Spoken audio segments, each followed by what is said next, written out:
Tapi kalau sudah tidak mau diajak kerjasama, ya jangan mengganggu. Tidak ingin ada orang yang mengontrol dia. Kekuasaan di dunia manapun harus dikontrol. Anda yakin bahwa Prabowo negarawan yang sesungguh-sesungguhnya? Enggak yakin saya. Boleh dong saya mengatakan enggak yakin? Jangan mengganggu. Kita ingin menciptakan pemerintah bersih, tapi korupsi di dalam itu mengganggu. Jangan mengganggu. Supaya datang ke publik dan terangkan apa yang you maksud, apa yang Anda maksud dengan jangan ganggu kami itu. Emang kalau diganggu mau diapain? Kan itu dasarnya kan. Jangan mengganggu. Dibayar tapi nggak mau diganggu. Ya masuk ke panti jompo aja. Di situ nggak ada kritik saran lagi.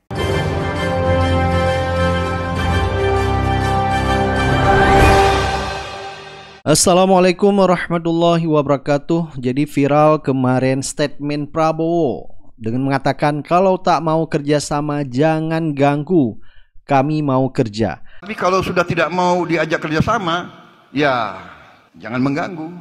Nah, apa yang disampaikan oleh Prabowo ini di acara BIMTEK dan Rakornas Pilkada PAN, sehingga banyak masyarakat maupun netizen ya berkomentar atas statement Prabowo ini, sehingga masyarakat menganggap bahwa Prabowo sepertinya sudah mulai panik dengan kritikan, masukan, apakah membungkam hak demokrasi bangsa Indonesia. Padahal Prabowo kita lihat belum dilantik saja sudah anti kritik. Tapi kalau sudah tidak mau diajak kerjasama, ya jangan mengganggu. Orang lagi mau kerja kok. Kita mau kerja. Kita mau kerja. Kita mau mengamankan kekayaan bangsa Indonesia. Nah, pernyataan Prabowo ini mengamankan kekayaan bangsa Indonesia ini menjadi ambigu ya. Maksudnya ini mengamankan dari siapa? Apakah mengamankan dari oligarki yang selama ini memanfaatkan kekayaan alam bangsa Indonesia hanya untuk kepentingan mereka? Atau mungkin sebaliknya ya. Nah, dengan ada pernyataan Prabowo itu, Refli Harun juga mengatakan bahwa dia tidak yakin ya Prabowo itu seorang negarawan. Jadi mana ada negarawan yang baperan, anti kritik ya. Belum dilantik saja sudah kelihatan banget bahwa dia anti kritik. Jadi bagaimana nanti kalau sudah dilantik, justru pemerintah memang harus menerima kritikan, masukan, kontrol dari masyarakat. Selain minority president, ya, yang namanya power tends to corrupt. Absolute power corrupt absolutely. Bukan hanya korupsi dalam pengertian korup, tetapi kekuasaan itu ingin selalu berlebih-lebihan. Dia tidak ingin inherent di dalam dirinya secara natural, tidak ingin ada orang yang melebihi kekuasaan dia. Tidak ingin ada orang yang mengontrol dia. Tidak ingin ada orang yang bersuara berbeda dengan dia. Di sini aja kalau kita suara berbeda langsung kita terganggu. Kan begitu. Apalagi kekuasaan. Tetapi kekuasaan di dunia manapun harus dikontrol. Anda yakin bahwa Prabowo negarawan yang sesungguh-sesungguhnya? Enggak yakin saya. Boleh dong saya mengatakan enggak yakin? Dari mana ketidakyakinan saya? Track record. Track record kan bisa menunjukkan itu. Ya kan, for estate, marriage, kemudian bagaimana perdebatan, sakit hati betul, dinilai 11 misalnya, masa begitu saja dimasalahkan misalnya. Nah, tetapi sebagai warga negara, walaupun dalam hati saya nggak percaya dengan pemimpin ini, tapi saya harus hormati proses electionnya. Nanti kita lihat, mudah-mudahan saya salah, Refli Harun salah. Menyesal kamu tidak mau gabung dengan pemerintahan. Ternyata Prabowo Subianto presiden yang baik. Gibran Rakabuming presiden yang baik. Mereka pantas 20 tahun berkuasa. Mudah-mudahan begitu. Ya, tapi kalau tidak, saya sudah mengatakan bahwa lihat nanti apakah betul kita punya presiden yang canggih ataukah presiden yang gampang emosi. Pantesan kemarin kita lihat Prabowo mau mengajak semua partai untuk bergabung di pemerintahnya seperti PDIP. Sepertinya kita lihat PDIP tidak mau bergabung di pemerintah Prabowo, tetap kekeh menjadi oposisi. Jadi menurut netizen, apa yang disampaikan Prabowo tidak mau kerjasama yaitu ditujukan kepada PDIP. Dan juga Ganjar Pranowo merespon ucapan Prabowo yang meminta kepada pihak-pihak yang tidak mau diajak kerjasama untuk tidak mengganggu pemerintahnya kelak. Jadi Ganjar juga mencontohkan bisa saja orang-orang yang berada di dalam pemerintah justru menjadi pihak pengganggu. Jadi sebaliknya ya, bukan orang justru di luar pemerintah yang mengganggu pemerintah Prabowo. Mas Ganjar. Makasih ya Mbak ya. Mas Toto makasih ya. Dikit Mas. Ya, yang bekerja sama aja bisa ganggu loh, saya ingetin loh ya. Jangan sampai kemudian yang di dalam malah mengganggu. Umpama kita ingin menciptakan pemerintah bersih, tapi korupsi di dalam itu mengganggu. Yang di luar jangan-jangan malah membantu karena mengingatkan yang baik gitu. Dan check and balances akan terjadi. Jadi memang check and balance ini sangat diperlukan ya. Apalagi partai-partai seperti Nasdem, PKB akan merapat ke pemerintah Prabowo. Maka oposisi hanya tinggal 2 partai yaitu PKS dan PDIP. Baik, coba kita dengar ya respon dari Rocky Gerung atas pernyataan Prabowo itu. Tegaskan ini ya, karena Pak Prabowo kan kemarin menyatakan bahwa yang berada di luar pemerintahan itu jangan ganggu-ganggu pemerintahan lah. Jadi penonton yang baik begitu ya. Dan ini kemudian banyak mendapat respon termasuk dari Ganjar Pranowo yang dia mengingatkan justru gangguan itu bisa aja datang dari dalam pemerintahan. Dan Mardhani Alisera dari PKS juga menyatakan justru itu bagian kewajiban untuk di pemerintah diawasi. Saya kira kita mesti pastikan satu hal, apa yang dimaksud gangguan itu oleh Pak Prabowo. Apakah kritik itu bagian dari gangguan? Kalau kritik terhadap pemerintah dan gangguan, kita mesti ganggu pemerintahan Pak Prabowo ya, Bung Rocky. Ya mulai sekarang aja kita minta klarifikasi atau sebut aja pernyataan ulang dari Prabowo, karena apapun yang diterangkan oleh teman-teman pendukung Prabowo, bahwa nggak itu maksudnya iya, tapi ya harus ada official statement. Bahwa jangan nyatakan itu di publik seolah-olah dia nggak boleh diganggu. Yang nggak boleh diganggu cuma raja. Tuhan aja bisa diganggu dengan doa. Dan sebetulnya itu intinya kenapa kita terus ingin berkontribusi pada perbaikan dengan mengganggu apa yang sedang diterangkan. Kenapa? Karena pembangunan itu adalah duit rakyat, pajak rakyat, masih kita nggak boleh ganggu. Jadi kita ingatkan pada Pak Prabowo prinsip bahwa no representation without opposition, no taxation without representation. Jadi semua hal itu yang kita mau terangkan pada beliau sebagai orang yang belajar juga tentang ilmu sosial atau tentang doktrin demokrasi, supaya datang ke publik dan terangkan apa yang maksud, apa yang Anda maksud dengan jangan ganggu kami itu. Emang kalau diganggu mau diapain? Kan itu dasarnya kan. Justru politik adalah gangguan, adalah kecerewetan, adalah upaya untuk menghasilkan dialektika. Jadi sekali lagi Pak Prabowo terangkan ulang apa yang dimaksud dengan jangan ganggu kami itu. Jangan diganggu oleh PDIP.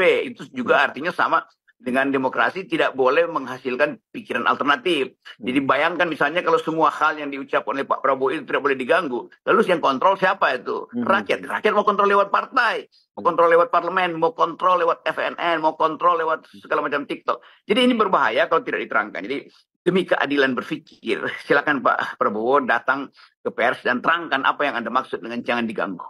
Ya. Dan kalau itu tadi kritik, ya saya kira kita pastikan kita akan terus ganggu. Gitu ya.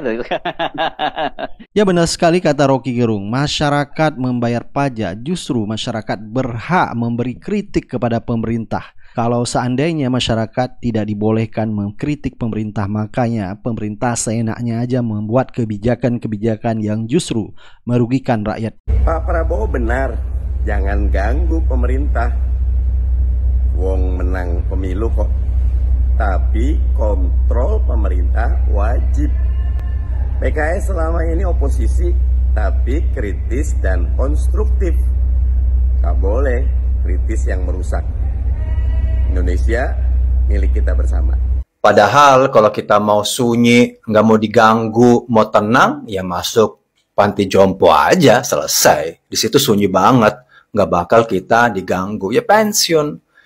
Lagian di perusahaan-perusahaan besar internasional yang ternama seperti McD, KFC atau apapun, bahkan TikTok di sini, kan sering ada kan notifikasi, tolong berikan kritik dan saran. Bagaimana pendapat kalian? TikTok aja sebesar ini minta kritik dan saran kita. Nah sekarang kita mau jadi presiden Wakanda, justru kita nggak mau diganggu. Gak mau kritik dan saran. Dan itu adalah awal dari kehancuran. Karena kritik dan saran itu membuat kita semakin pintar. Makanya negara-negara maju itu bisa pintar. Karena mereka itu terbuka atas kritik dan saran. Apalagi kalau kita ke Inggris. Wah, mereka memohon. What is your opinion? Give us advice. Kalau di sini malah kita disuruh pindah negara. Kalian kritik-kritik terus, pindah aja kalau nggak suka tinggal di Wakanda, pindah negara. Itu namanya orang jadul. Makanya pentingnya memilih pemimpin yang milenial, Gen Z. Bukan yang Jetpam, zaman bahala. Zaman revolusi nggak jelas. Zaman feudal, zaman VOC, begitu. Kalau zaman VOC begitu, kita tidak boleh terima kritik dan saran.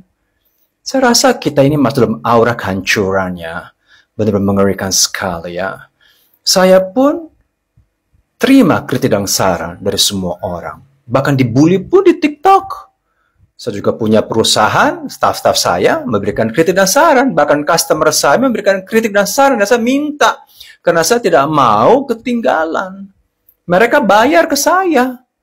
Apalagi presiden dibayar sama rakyat, nggak mau kritik dan saran. Hello, OMG. Dibayar tapi nggak mau diganggu. Ya masuk ke panti jompo aja.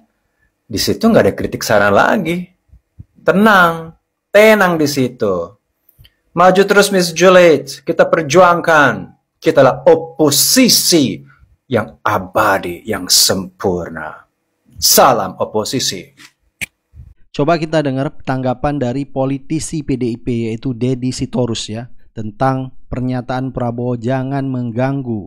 Banyak media bertanya kepada saya tentang pernyataan Presiden terpilih Pak Prabowo Subianto yang mengatakan mereka yang tidak mau diajak kerjasama, memilih di luar, ya silakan nonton di pinggiran, duduk tenang gitu ya, jangan mengganggu.